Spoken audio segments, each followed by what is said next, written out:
नमस्कार, स्वागत है आपका एबीपी न्यूज़ में। मैं हूं अवधेश और एक बार फिर से महाकुंभ की धरती से आपको तस्वीरें दिखाएंगे।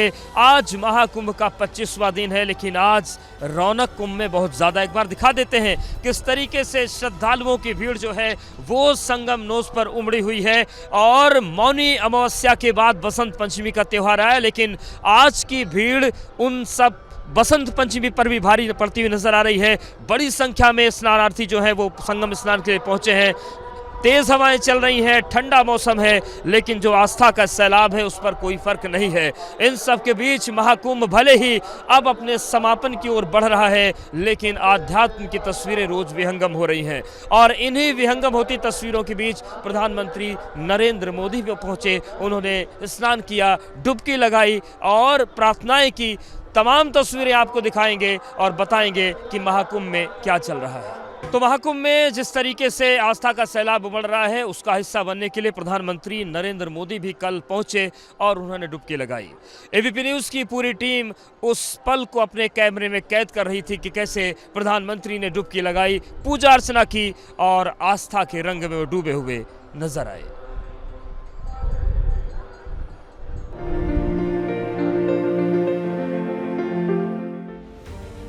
ये तस्वीरें कल यानी कि बुधवार की हैं, जब प्रधानमंत्री नरेंद्र मोदी ने महाकुंभ में आस्था की डुबकी लगाई, जिसके लिए प्रधानमंत्री मोदी यूपी के सीएम योगी आदित्यनाथ के साथ अरैल घाट से नाव पर सवार होकर संगम तट पहुंचे, जहां पर उन्होंने गंगा नदी में 11 बार डुबकी लगाई। वहीं इस दौरान पीएम मोदी हाथ में रुद्राक्ष की माला लेकर खास संकल्प लेते भी दिखाई दिए।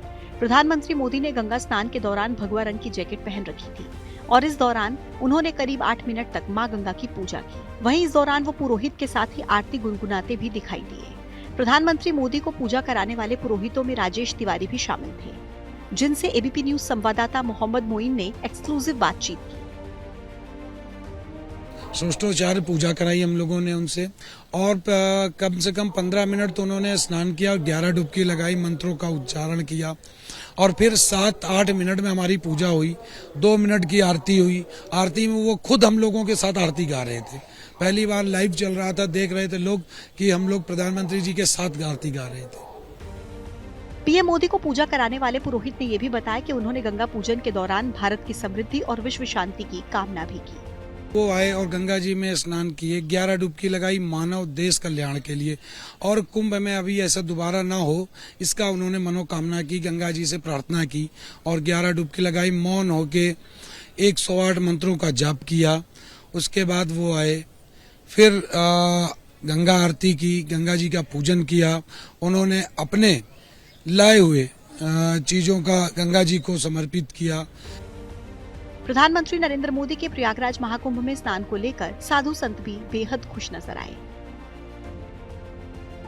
यही तो प्रॉब्लम है, आप करोगे नहीं और करेगा तो उसे रोकोगे।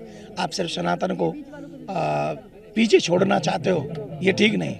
हम तो कह रहे हैं जो लोग सवाल उठा रहे हैं उन्हें भी आना चाहिए और गंगा में उनको स्नान करना चाहिए।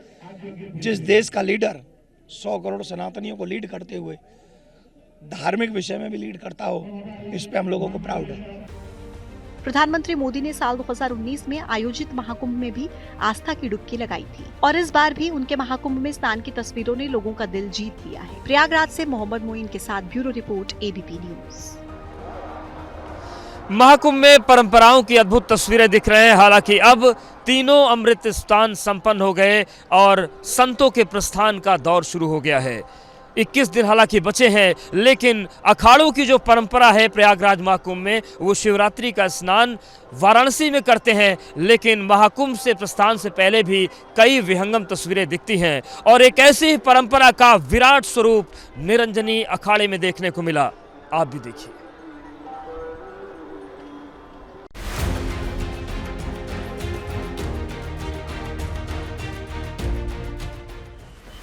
प्रयागराज महाकुंभ आस्था और परंपरा का वो संगम, जिससे सनातनी संस्कृति का परचम आज पूरी दुनिया में लहरा रहा है।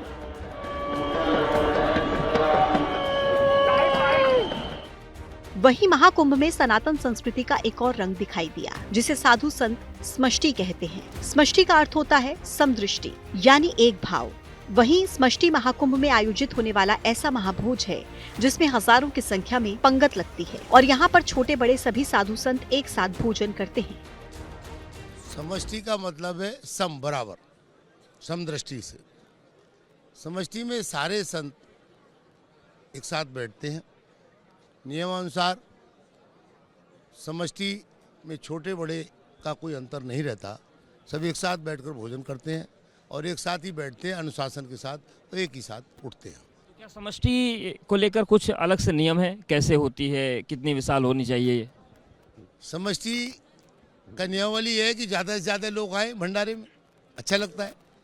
और ये समष्टि जो हो रही है वर्तमान में, इसमें 20 से 25 हज़ार लोगों के भंडारे की व्यवस्था की गई है। समष्टि कोई मामूली महाभोज नहीं है, इसका स्वरूप बेहद व्यापक है। निरंजनी अखाड़े के महामंडलेश्वर महेशानंद गिरी ने समष्टि का आयोजन किया है, जहां हजारों संत एक साथ बैठकर भोजन करने की तैयारी में हैं।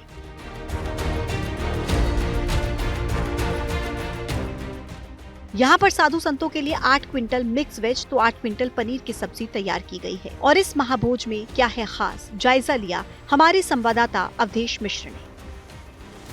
समष्टि चल रही है और समष्टि वो निमंत्रण है, वो भोज है जिसमें हजारों की संख्या में एक साथ संत भोजन करते हैं। आप देखिए ये मंच है जहां पर महामंडलेश्वर और जो महंत हैं वो मंच पर बिठाए गए हैं, जबकि हम नीचे की पंक्ति की बात करें जहां पर भोजन बट रहा है और भोजन हो रहा है, वहां पर जो गुरु भाई हैं या फिर जो महामंडलेश्वर और महंत के नीचे की पदवी के संत आते हैं, वो है पूरा संत समाज। आप देखिए बैठा हुआ है और संत समाज भोजन ग्रहण कर रहा है। वहीं जो मंच पर हम जहां मौजूद है यहाँ पर महामंडलेश्वर हैं। और सबसे बड़ी बात यह है कि ये जो समष्टि की परंपरा है, इसमें जो भी भोजन मिलता है उसके नीचे, उसके पीछे राम लगता है कि दाल राम, चावल राम, रोटी राम, सब्जी राम, और हर किसी को दक्षिणा मिलती है।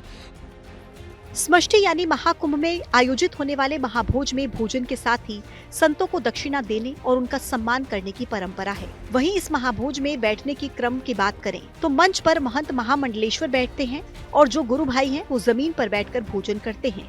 साथ ही खाने के हर सामान के पीछे राम का नाम लगता है। मसलन चावल बन जाता है चावल राम, रोटी बन जाती है रोटी राम। संतों की ये परंपरा है कि किसी भी चीज़ को वो भगवान के नाम से ही पुकारते हैं, चाहे मिर्ची हो, चाहे कोई भी सब्जी हो, चाहे हम किसी भी प्रकार के पदार्थ हम बनाते हैं भोजन के, सबको राम लगाते हैं, क्योंकि राम ही हमारी ज़िंदगी है। हमारा जीवन उन्हीं के लिए समर्पित है और उन्हीं की आराधना के लिए हमने घर बार सब कुछ त्यागा है। वो हमारे आराध्य हैं, इसलिए हम हर चीज़ के पीछे राम ही लगाते हैं। महाकुंभ में सिर्फ आस्था का ही सैलाब नहीं उमड़ता, बल्कि सनातन परंपरा का वो हर रूप दिखाई देता है जो हमारी संस्कृति की सदियों पुरानी विरासत है। इसी विरासत का हिस्सा है समष्टि, महाकुंभ का वो महाभोज जिसमें साधु संत शामिल होते हैं और भोजन के साथ विश्व कल्याण की कामना करते हैं।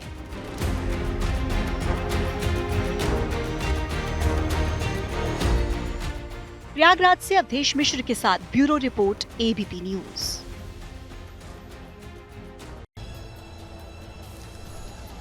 महाकुंभ में केवल आध्यात्म ही नहीं बल्कि कला के भी रंग दिख रहे हैं, संस्कृति के भी रंग दिख रहे हैं। और ऐसा ही एक रंग चटक हो रहा है किन्नर अखाड़े में, जहां पर आर्ट एंड कल्चरल गैलरी बनाई गई है और ये श्रद्धालुओं को आकर्षित कर रही है।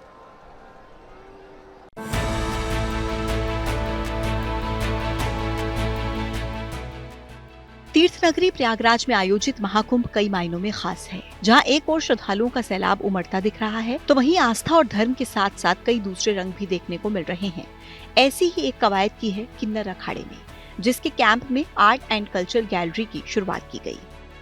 प्रयागराज महाकुंभ में धर्म और आध्यात्म के साथ ही कला और संस्कृति की भी गंगा बह रही है। इसी कड़ी में किन्नर अखाड़े में आर्ट एंड कल्चर गैलरी स्थापित की गई है। इस आर्ट एंड कल्चर गैलरी में देश भर से आए हुए 40 युवा कलाकारों को मौका दिया गया है। वो अलग अलग थीम पर कैनवस पर पेंटिंग तैयार कर रहे हैं। कहीं पर महाकुंभ की आभा दिखाई गई है, कहीं साधु सन्यासियों को दिखाया गया है, कहीं पर्यावरण से जुड़े हुए संदेश देने की कोशिश की गई है, तो कहीं पर देश की संस्कृति को दिखाया गया है। और महाकुंभ के किन्नर अखाड़े कैंप में लगी इस खास आर्ट गैलरी में कई पेंटिंग्स लोगों का ध्यान अपनी तरफ खींच रही है, जिसमें सबसे ज्यादा ध्यान लोगों का उस वायरल गर्ल मोनालिसा की पेंटिंग पर जा रहा है, जो अपनी आंखों और चेहरे की खूबसूरती की वजह से रातों रात सुर्खियों में आ गई थी।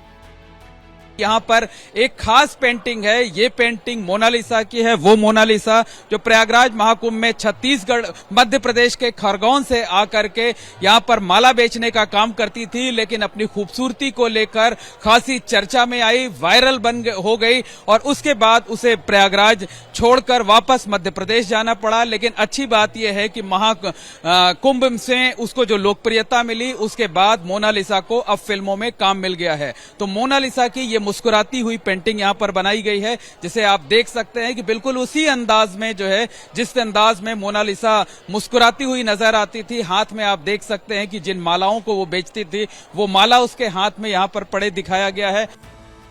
किन्नर अखाड़े के कैंप में लगी इस आर्ट गैलरी में प्रयागराज महाकुंभ के हर रंग को कैनवस पर उतारने की कोशिश की गई है। किसी पेंटिंग में साधु संत महात्मा भक्ति में लीन दिख रहे हैं, तो किसी पेंटिंग में श्रद्धालु त्रिवेणी की धारा में डुबकी लगाते दिखाई दे रहे हैं। 40 आर्टिस्ट ने पार्टिसिपेट किया है इस आर्ट रेजिडेंसी में। जबरदस्त पहल है ये, और 200 पेंटिंग्स है डिस्प्ले पे। क्या मैसेज क्या देने की यहाँ से कोशिश है? एक्चुअली ये है ना, अभी हम कुंभ मेला में आए हैं तो हम सब अपनी तरह से परमात्मा से कनेक्ट होने की कोशिश कर रहे हैं, और यहाँ पे हम लोग ने लक्ष्मी माँ ने एक प्लेटफॉर्म दिया है आर्टिस्ट को, एक आर्ट रेजिडेंसी बनाई है। बहुत जबरदस्त आइडिया है, और I believe this is the second time we are doing it.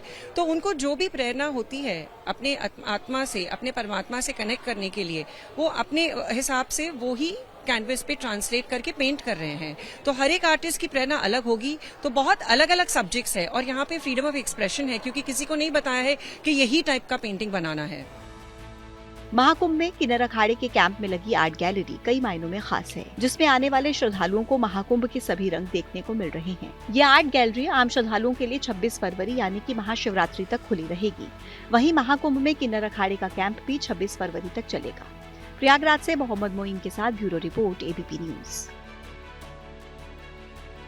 परंपराओं और रीतियों की बात करें तो उनके 3 चरण होते हैं। पहला चरण होता है जब महाकुंभ शुरू हो रहा होता है, दूसरा चरण होता है जब महाकुंभ चल रहा होता है, और तीसरा चरण होता है जब समापन हो। तो समापन में तमाम परंपराएं दिख रही हैं, वो हम दिखाते रहेंगे। वक्त ब्रेक का है।